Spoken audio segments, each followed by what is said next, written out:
Bonjour Axel et bienvenue. Bonjour Olivia. Merci à toi de participer à Initial. Ravi de t'accueillir sur notre plateau pour cette série consacrée à l'IA. Merci. Je m'appelle Olivia et je suis très heureuse d'être l'IA qui présente cette série. Alors raconte-nous Axel, quel est ton plus lointain souvenir d'intelligence artificielle ?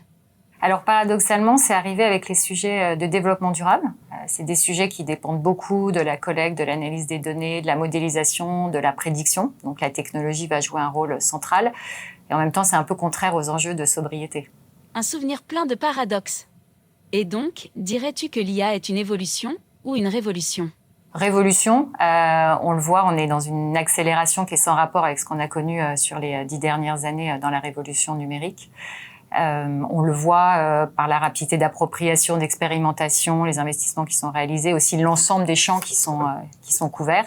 Et si on reste sur le développement durable, on sait que ça va nous permettre de traiter des sujets à une plus grande échelle, réaliser des coopérations internationales, faire des arbitrages, planifier entre des secteurs, ce qu'on a du mal à craquer aujourd'hui. Donc une révolution sans précédent. Et chez nos clients, que constates-tu en termes d'impact majeur ? Alors, beaucoup de nos clients qui viennent nous voir dans notre lab dédié à la sustainability nous parlent de deux grands sujets, les technologies émergentes, et en particulier l'IA, et les développements durables. Alors, sur l'IA, ils sont plutôt sur des réflexions autour des process internes et de la relation client, mais on commence à avoir des discussions sur des solutions qui permettraient de décarboner les chaînes de production, les rendre plus équitables, d'avoir une industrie plus sobre ou des services financiers plus inclusifs. Mais ils ont aussi les contraintes liées à la feuille de route de développement durable et aux engagements qui peuvent complexifier l'utilisation de ces solutions qui sont très énergivores. Donc, très clairement, il faudra qu'ils traitent ces problématiques et ces enjeux stratégiques de manière conjointe. C'est vrai. Une feuille de route bien remplie. J'aimerais bien d'ailleurs voir ce que donne l'IA dans notre Impact Lab. Enfin, si tu devais définir notre futur avec l'IA, ce serait plutôt Matrix ou Arrête-moi si tu peux.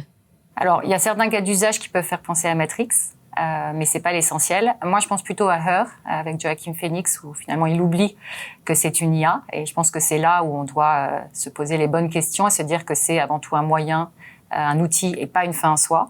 Ça va nous aider à mettre en place une autre façon de produire, de consommer.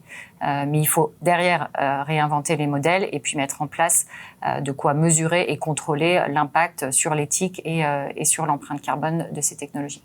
Eh bien, merci beaucoup Axel pour tes réponses. Bonne journée à toi et à très bientôt dans notre série initiale. Merci à toi.